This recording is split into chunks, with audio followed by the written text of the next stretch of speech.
오늘 우리에게 주시는 말씀 열왕기상 13장입니다. 구약성경 536쪽 열왕기상 13장 1절에서 10절입니다. 우리 말씀을 한 절씩 교독하겠습니다. 보라, 그때 하나님의 사람이 여호와의 말씀으로 말미암아 유다에서부터 베델에 이르니 마침 여로보암이 제단 곁에 서서 분향하는지라.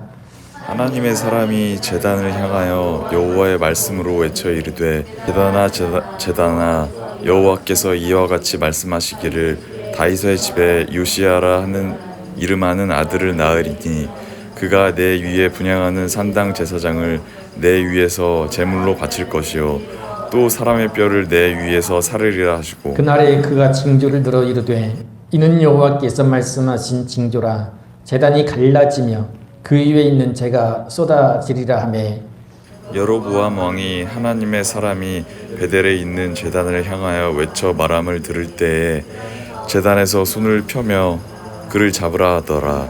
그를 향하여 편 손이 말라 다시 거두지 못하며, 하나님의 사람이 여호와의 말씀으로 보인 징조대로 제단이 갈라지며 재가 제단에서 쏟아진지라.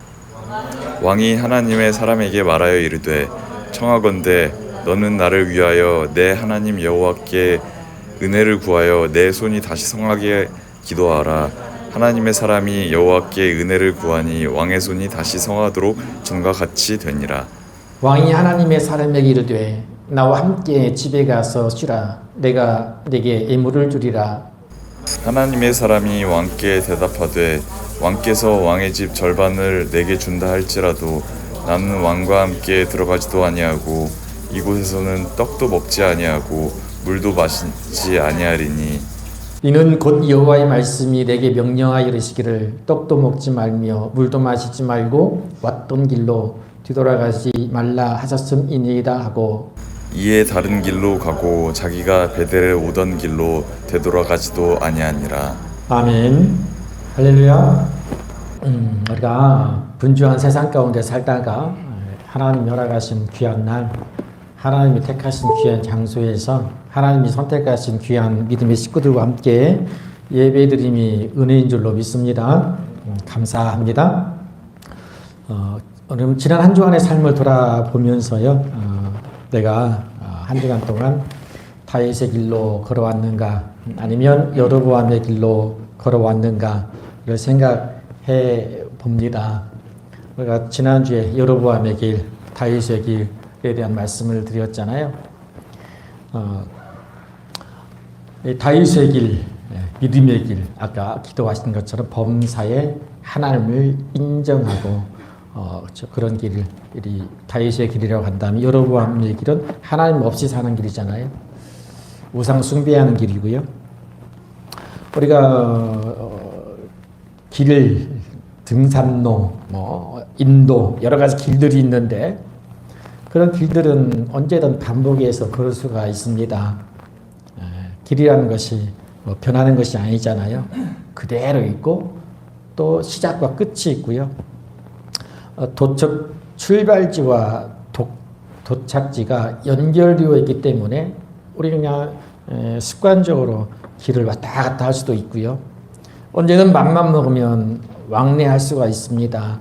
그러나 우리가 걷는 인생길은 왕복이 없습니다. 편도예요. 한 번 가면 다시 돌아오지 못한 길, 그것이 인생길이라고 할 수가 있습니다. 그러니까 중요한 게 뭐겠습니까? 확실한 방향성, 그리고 분명한 목적을, 좋은 목적지를 정하는 것이잖아요. 그래서 우리는 수시로 지금 내가 걷고 있는 인생길이 제대로 걷고 있는 길인가 점검해야 합니다. 방향과 목적지가 틀어져 있지는 않은가 하는 것들을 끊임없이 돌아볼 필요가 있습니다. 순간순간 내가 가는 길이 옳은 길인가, 하나님이 원하시는 길인가, 믿음의 길인가, 말씀에 순종하는 길인가, 이런 것들을 돌아보고 점검해 보고 필요하면 경로 설정을 다시 해야 합니다. 우리가 내비게이션을 많이 사용하잖아요. 근데 그 목적지가 바꾸지 않으면 설령 잘못된 길로 가더라도 즉각적으로 경로 설정을 다시 해주잖아요. 그래서 그 목적지를 바꾸지 않으면 언제든 경로가 다시 설정되기 때문에 좀 돌아가도 또 헤매도 결국은 목적지까지 갈 수가 있습니다. 실제로 이런 경험을 저도 가끔씩 하곤 합니다. 히브리서 12장 2절에 보면 믿음의 주요 또 온전케 하신 예수를 바라보자고 말씀합니다. 우리의 믿음의 주가 되시고 우리를 온전케 이끌어 주시는 예수님을 바라보는 것이야말로 우리의 인생 경로를 가장 올바르게 설정하는 가장 큰 삶의 지혜인 줄로 믿습니다. 여러분, 예수님은 말씀하셨잖아요. 쟁기를 잡고 돌아보는 자는 하나님 나라에 합당하지 않다 하셨으니 이 말씀처럼 기억하고 잡은 믿음의 쟁기를 더 굳게 잡고 주님만 바라보고 인생길을 힘있게 걸어갈 수 있기를 이 시간도 서로 축복하겠습니다. 걸어가신 우리 하나님 아버지와 주 예수 그리스도로부터 은혜와 평강의 길을 축복합니다. 축복합니다. 자, 지난주에 그런 말씀드렸죠. 북이스라엘의 첫 번째 왕 여로보암, 그리고 남유다 르호보암, 이제 분열 왕국 시대가 열어지는 거죠. 이 여로보암이 하나님의 말씀에도 불구하고 다윗의 길도 갖지 않고 자기 생각대로의 길, 즉 우상 숭배의 길로 걸어가므로 다윗의 길과 대비되는 여로보암의 길을 만드는 모습을 보았습니다. 여로보암이 여기 보면 베델과 위에 단 두 곳에 산당을 세우고 거기에 송아지 우상을 만들어 놓고 백성들에게 했잖아요. 다시는 예루살렘, 유다에 있는 예루살렘으로 가지 말고 베델이나 단에 가서 이 송아지가 하나님이니 여기서 제사를 드려라. 이렇게 백성들을 우상 숭배의 길로 이끌었잖아요. 이런 여로보암에게 하나님은 하나님의 사람을 보내십니다. 그게 오늘 본문의 말씀이에요. 그래서 하나님의 사람과 여로보암의 만남과 대화를 통해서 오늘 우리에게 주시는 하나님의 뜻을 깨닫기를 원합니다. 자, 1절에 보니까요. 보라, 그때에 하나님의 사람이 여호와의 말씀으로 말미암아 유다에서부터 베델에 이르니 그랬어요. 자, 유다 예루살렘에서 베델, 그러니까 국경 근처잖아요. 멀지 않는 길이지만 유다에서 북이스라엘로 베델로 갔다는 거예요. 누구를 만나러? 여로보암을 만나러 간 거예요. 자, 하나님의 사람이라고 봤죠. 그때라고 하는 거. 하나님이 원하시는 때예요. 하나님이 일하시고자 하시는 때, 하나님의 때를 의미하죠. 하나님은요, 시대와 역사에 따라서 원하시는 때에 원하시는 사람을 세우시는 거예요. 하나님의 동역자로 부르시고요. 하나님이 일꾼으로 부르시는 것을 보게 되는데 오늘 본문의 말씀에 나오는 하나님의 사람 있지요. 말씀해 보면 하나님의 사람이라고만 나오잖아요. 아무런 정보가 없어요. 뭐 나이나 성별이나 생김새나 고향이나 아무것도 없어요. 그냥 하나님의 사람이라고 하는 거죠. 다만 하나님의 사람이 그 사람의 정체성이란 전부라는, 물론 여러 가지 그 사람을 수식하는 말들이 있을 수 있겠고 여러 가지 소개하는 것들이 있을 수 있겠지만 다 필요 없는 하나님의 사람이다. 오늘 시간 우리 모두가 여러분 다 필요 없죠. 이 순간만큼은 우리가 하나님의 사람으로 이곳에 있는 줄로 믿습니다. 그러면 되잖아요. 하나님의 사람으로 있는 거예요. 다른 어떤 정보도 필요 없습니다. 오로지 하나님의 사람으로 하나님 앞에 서 있는 은혜의 시간 되어질 수 있기를 원합니다. 여러분, 하나님의 사람은 어떤 사람인가? 하나님의 사람. 특별히 구약에서는 그렇게 하나님의 택함을 받아서 하나님의 귀한 일들을 감당한 왕이나 선지자를 부르는 호칭으로 불려지는 걸 보게 돼요. 모세, 또 사무엘, 다윗, 엘리야, 엘리사, 이런 왕이나 선지자들이잖아요. 모두가 자기가 살아가던 그때에, 그 특별한 때에, 하나님이 원하시는 그때에 하나님의 부르심을 받고 귀하게 쓰임받았던 사람들로서 하나님의 말씀에 붙들린 자, 또 하나님의 성령으로 충만한 자, 하나님의 마음에 합한 자, 하나님 맡겨준 사명을 감당한 자라고 할 수가 있습니다. 저희 신학교 동창 모임 가운데 모임이 있는데요. 12명이 모임이 있는데 이름이 야유회 이슈예요. 그러니까 즉 하나님의 사람들이라고 하는 이름이 있는데요. 우리가 모세나 뭐 엘리야처럼 훌륭한 왕이나 능력 있는 선지자는 아닐지 모르지만 우리가 사는 이때에 바로 우리를 부르시고 주의 종으로 세워주셨으니 하나님의 사람이라는 그 흔들리지 않은 정체성으로 살기를 바라는 마음으로 지은 이름이에요. 하나님의 사람들.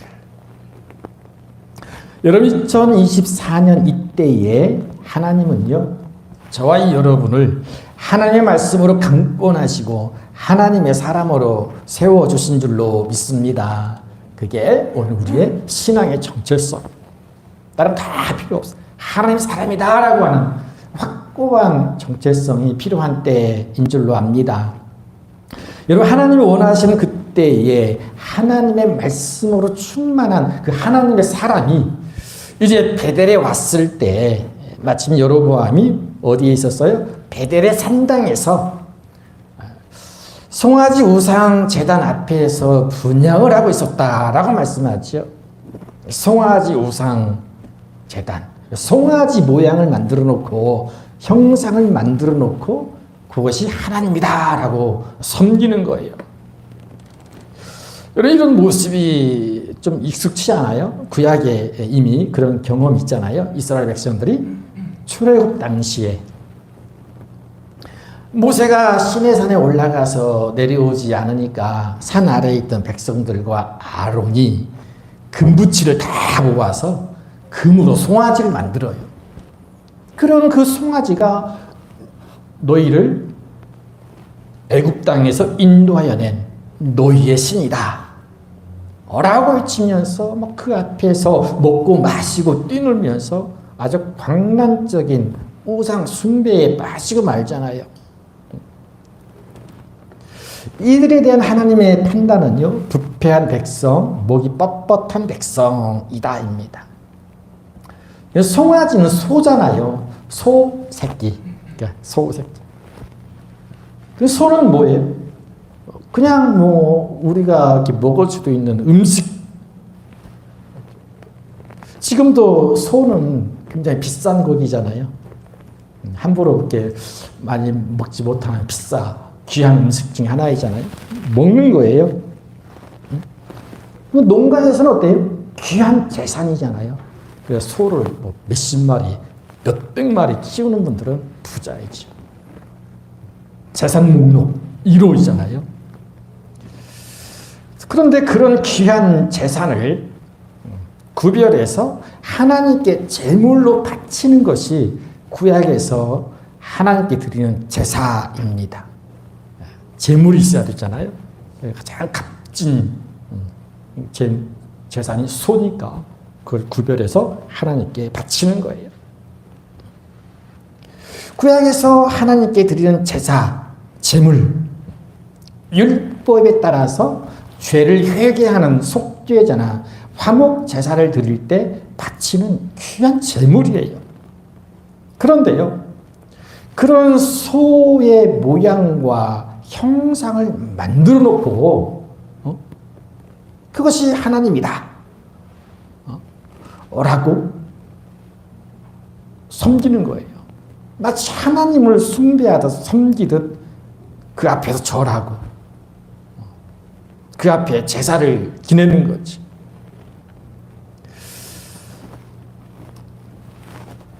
여러분 굉장히 어리석은 모습이잖아요.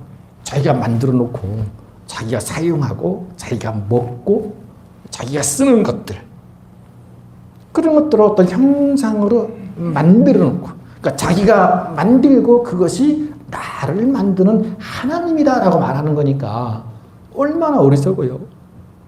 논리적으로 맞지 않지요. 우상이라는 게 그런 거예요. 내가 만들어 놓고 내가 신으로 섬기는 어리석은 일이에요.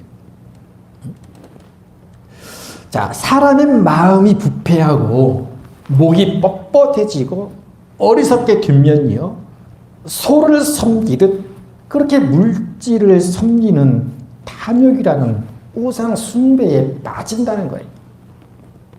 디모데후서 6장 10절에 이렇게 말씀하죠. 돈을 사랑하면 일만하게 뿌리가 되냐니 이것을 탐내는 자들은 미혹을 받아 믿음에서 떠나 많은 근심으로써 자기를 찔렀도다. 여러분 재물에 대한 문제, 돈에 대한 문제는요. 그래서 도덕적인 윤리적인 문제가 아니라 영적인 문제예요. 부패하고 교만하고 어리석은 사람은 필연적으로 이 탐욕이라는 우상 숭배에 빠지고 믿음에서 떠나게 되고요. 그리고 끊임없이 근심하다가 망하는 길로 갈 수밖에 없는 것이 그렇게 부패하고 교만하고 어리석은 사람의 마음에서 나오는 우상 숭배는 결과적으로 하나님을 미용하는 죄가 되기 때문입니다. 이런 우상 숭배자들에게 하나님은 질투하시는 하나님으로 나타나시잖아요. 그리고 그 죄에 대해서 심판하시는데 자손 3, 4대까지 이르게 하신다라고 말씀하지. 여러분 하나님의 심판을 당할 수밖에 없는 우상 숭배에 심취되어 있는 여로보암에게 하나님의 사람이 말씀을 선포하지. 자, 하나님의 사람은 받은 바 말씀을 담대하게 선포하는 거예요. 여로보암은 왕이잖아요. 그리고 주변에는 그 산당에서 봉사하는 제사장도 있겠고 많은 호위병도 있었을 것이고요. 왕에게 함부로 말했다가는 죽은 목숨이 그럼에도 불구하고 하나님의 사람은 주신 말씀을 가감없이 담대하게 선포하지. 먼저 이 하나님의 사람은요 제단을 향해서 선포하죠. 제단아 제단아. 그 우상을 숭배한 제단이죠. 송아지 형상이 놓여져 있는 제단을 향해서 하나님의 심판을 예고하는 거예요. 다윗의 후손 가운데 요시야라는 사람이 태어날 것인데 그가 산당 제사장을 내 위에서 제물로 바칠 것이다. 사람이 뼈를 내 위에서 사르리라 하셨느니라. 우상 제단을 타파하시겠다는 하나님의 말씀을 선포하는 것입니다. 자, 그런데 놀랍게도 그냥 하는 말이 아니었어요. 그 이후로 360년 후에 실제로 남유다에 요시야라는 사람이 태어나요. 다윗의 후손 가운데 360년 후에. 자, 요시야는 8살의 왕이 되었어요. 그리고 12살 때부터 종교 개혁을 단행하고 20살 때, 20살 때 모든 우상들을 타파하는 그런 아주 전격적인 종교 개혁을 단행하게 되는데요. 근데 요시야는 유다 왕이잖아요. 아까 지도에 보면 남유다하고 북이스라엘 나눠져 있죠. 엄연히 왕이 다르잖아요.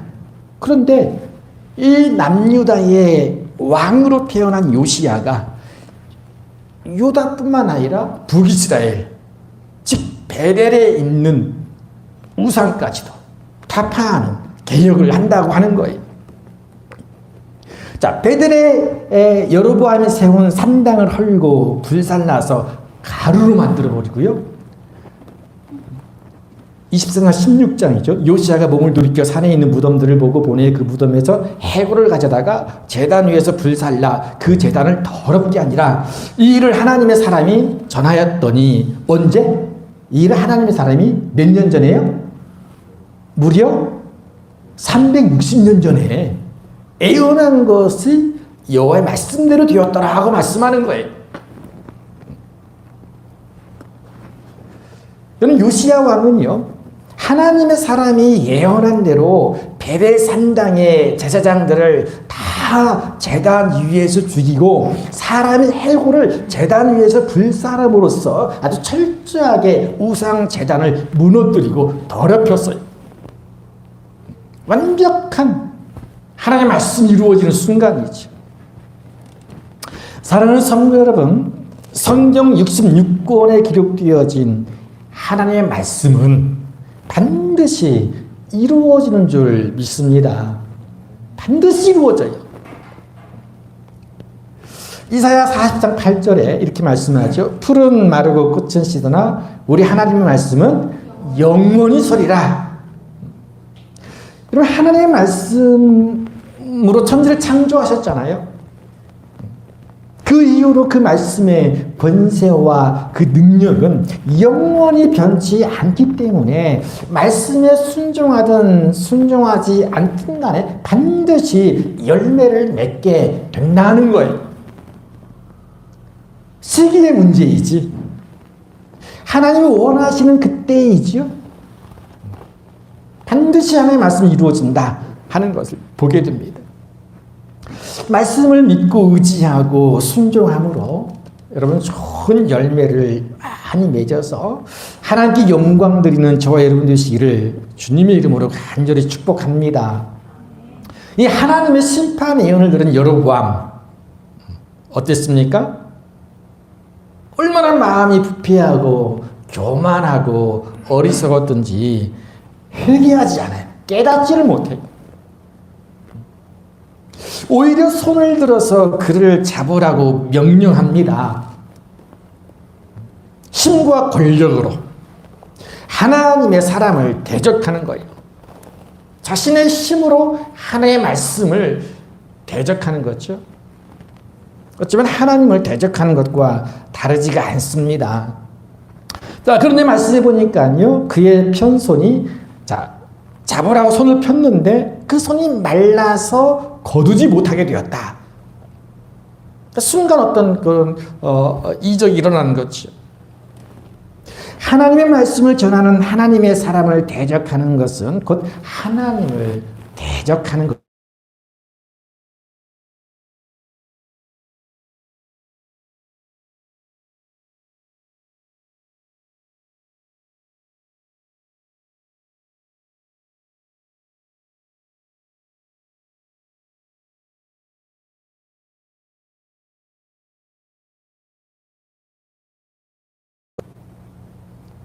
이 여로보암이 굉장히 마음이 뭐랄까요? 너무 뻔뻔하다 그럴까요?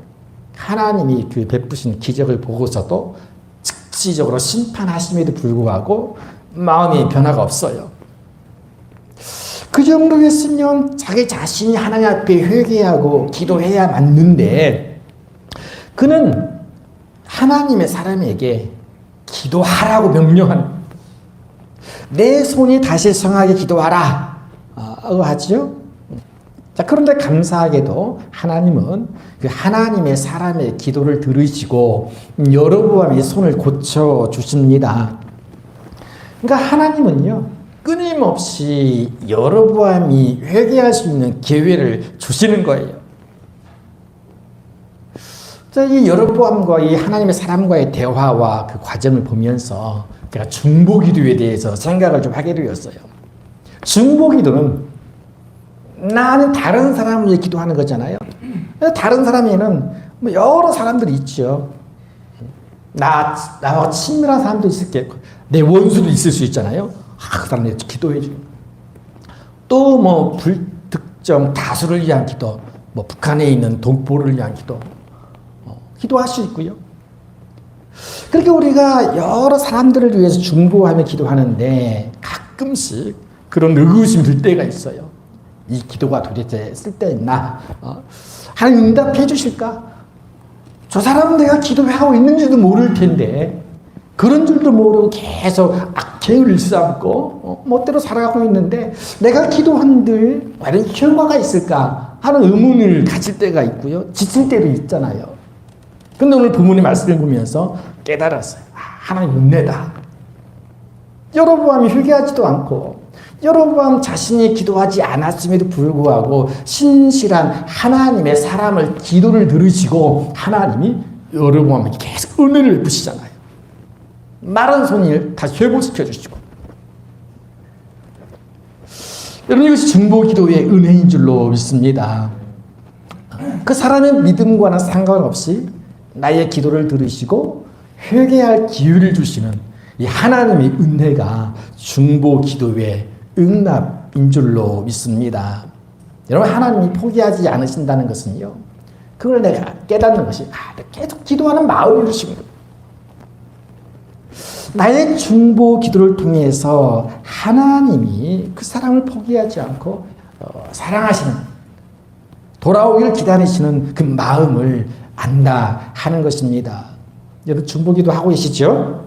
불신 가족들, 친구들, 지인들을 위해서 기도하고 있지 않습니까?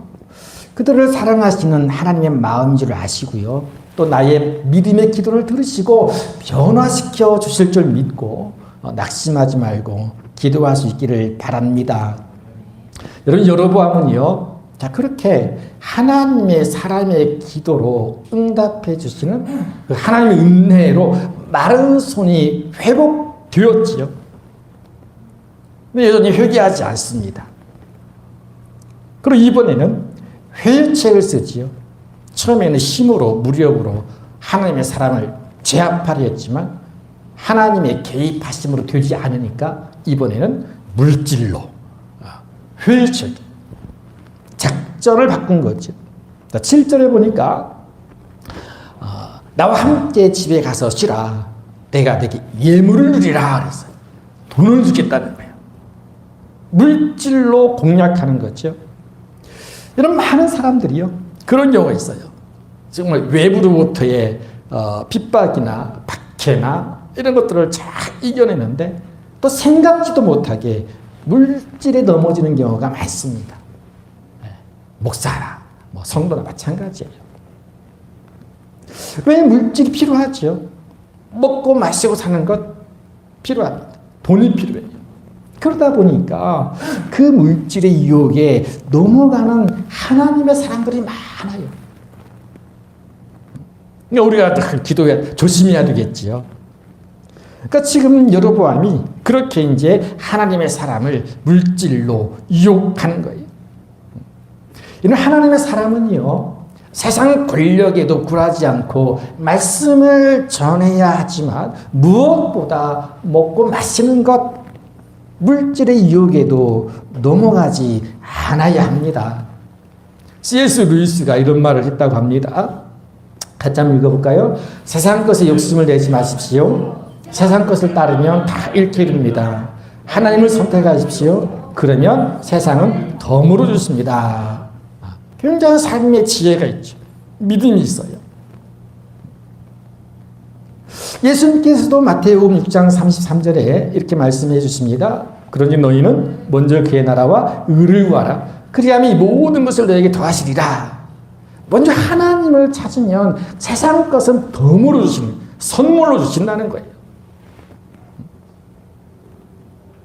먹고 마시고 입는 것 등을 포함한 세상 모든 필요한 것들은 우리가 하나님을 선택할 때에 하나님이 선물로 덤으로 주시는 것들인 줄로 믿으시길 바랍니다.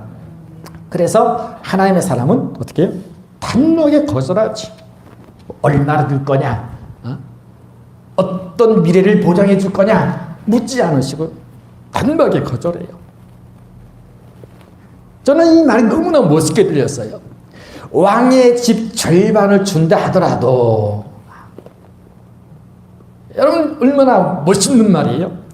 왕의 집 절반을 준다 해도, 왕이잖아요. 가진 게 얼마나 많아요. 그 절반이 아니라 10분의 1만 받을 수 있어도 엄청난 거잖아요. 그런데 그 절반을 준다 하더라도 나는 당신과 함께 가지 않을 것이다. 먹고 마시지도 않을 것이다. 왜냐하면 그것이 하나님의 말씀이기 때문이다 라고 하는 거예요. 하나님의 말씀에 순종함이 내게는 먹고 마시는 것, 예물보다 더 중요하다는 하나님의 사람의 신앙 고백이에요. 여러분 이런 고백을 해보신 적 있나요? 세상 절반을 준다 해도, 세상 모든 걸 얻는다 해도 나는 하나님의 말씀을 포기하지 않을 것이다. 예수님께서는 누가복음 12장 15절에서 그들에게 이르시되 삼가 모든 탐심을 물리치라. 사람의 생명이 그 소유에 넉넉한 데 있지 아니하니라 말씀하셨어요. 사도 바울도 탐심이 곧 우상 숭배라고 했지요. 지금 여러보암은 하나님의 사람의 마음을 시험하는 거죠. 무엇으로? 탐심. 인간이 가지고 있는 근본적인 그 재물에 대한 욕심.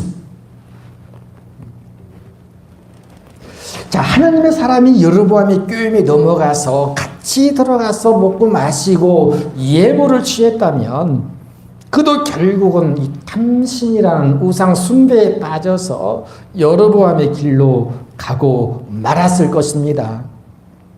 그러나 그는 절반을 준다 해도 결코 하나님의 말씀을 포기하지 않았죠. 그런다 할지라도 않겠다. 그의 존재 목적, 존재 의미, 그의 생명의 풍성함이 결코 소유에 있지 않았어요. 그의 생명의 풍성함은 오로지 하나님의 말씀에 있었다고 하는 거잖아요. 하나님의 말씀에 순종하는 것이 진정한 복인 줄로 믿습니다. 근데 복에는요, 4가지가 있다. 저도 이제 어제 들은 말씀 가운데 이게 있었는데요. 자, 복, 첫 번째 무슨 복? 착복, 소복, 대복, 지복이래요. 자, 착복. 착복은 뭔가 뭐 이렇게 내가 빼앗아서 내가 취하는 게 아니고 복으로 착각하는 것이다 하는 의미라고 해요. 복인 줄 아는 거예요. 아닌데 착각하는 거예요. 대부분의 세상 사람들은 돈이나 권세, 물질을 많이 가지는 것, 권력을 가지는 것, 힘을 가지는 것, 이것이 복이라고 착각을 한대요. 물론 유용한 면이 있지만 여하튼 그것 때문에 불행을 자초하는 일들이 얼마나 많습니까? 그것 때문에 불행한 사람들이 더 많은 것 같아요. 여하튼 사람들은 대부분 소유, 내가 얼마나 가지는가가 복의 척도라고 생각합니다. 착복, 복으로 착각하고 있다. 소복은 뭘까요? 작은 복인데 소박한 것, 건강한 것, 또 일할 수 있는 뭐 그런 능력과 직장, 일터가 있는 것. 이것도 복이죠. 소복이. 대복이 있대요. 대복은 큰 복이잖아요. 여러분 우리가 살면서 누릴 수 있는 가장 큰 복이 뭘까요? 많이 있겠지만 사람을 잘 만나는 거예요. 누가 됐든 간에. 사람을 잘 만나는 것. 그것이 이제 큰 복이래요. 맞는 것 같지요? 사람 잘 만나요. 배우자든 친구든 동료든 누구든 마찬가지. 자, 그런데 지복이 있다고 하는 거예요. 마지막 지복. 지복의 한자를 보니까요, 그 뜻풀이를 보니까 그 위에 더 없는 행복이라고 해석했어요. 자, 그 모든 복 위에 그 위에 더 없는 행복, 다시 없을 행복이라고. 그게 뭐냐? 하나님을 아는 복이다라고 하는 거예요. 여러분 이 지복에 동의하십니까? 동의하셔야 돼요. 하나님을 선택하고 하나님을 믿고 의지하고 따르는 복, 이것이 지복이다. 세상 그 어떤 복보다 위에 있는 그 이상 없을 복이라고 하는 거예요. 행복이라고 하는 거예요. 시편 144편 15절 이러한 백성은 복이 있나니 여호와를 자기 하나님으로 삼는 백성은 복이 있도다. 같이 읽어볼까요? 시작. 이러한 백성은 복이 있나니 여호와를 자기 하나님으로 삼는 백성은 복이 있다. 이 지복이에요. 바로 이때 하나님이 말씀으로 우리를 하나님의 사람으로 부르시고 살게 하신 것은 바로 이런 지복을 누리게 하시는 하나님의 크신 은혜인 줄로 믿습니다. 바로 하나님의 사람이 그 지복을 안 거예요. 왕이 가지고 있는 모든 걸 준다 해도 그거 진정한 행복이 아니라 오로지 하나님의 말씀이 행복이다. 하나님께 순종함이 행복이다. 라고 하는 지복을 하나님의 선지자가 알았던 거죠. 오늘 우리에게 가르쳐 주시는 거예요. 여러분, 우리는 고백할 수 있길 바랍니다. 세상의 절반을 가진다 해도, 아니 다 준다 해도 난 하나님의 말씀과 바꿀 수 없다. 그런 하나님의 사람으로 살아갈 수 있기를 원합니다. 마지막 디모데전서 6장 11, 12절 읽고 마칩니다. 같이요. 오직 너 하나님의 사람아 이것들을 피하고 의와 경건과 믿음과 사랑과 인내와 온유를 따르며 믿음의 선한 싸움을 싸우라. 영생을 취하라. 이를 위하여 내가 부르심을 받았고 많은 스님 앞에서 선한 증언을 하였도다. 아멘. 하나님의 사람으로 살아갈 수 있기를 주님의 이름으로 간절히 축복합니다. 걸어가신 아버지 은혜를 감사합니다. 하나님이 많은 사람들 가운데 특별히 하나님의 사람으로 세워주시고 불러주시고 살게 하시고 보내시니 감사합니다.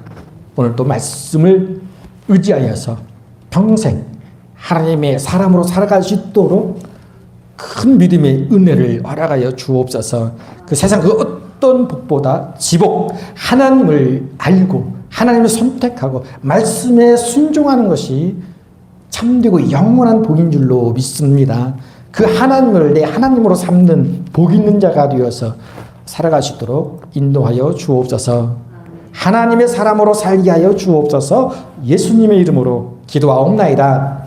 아멘.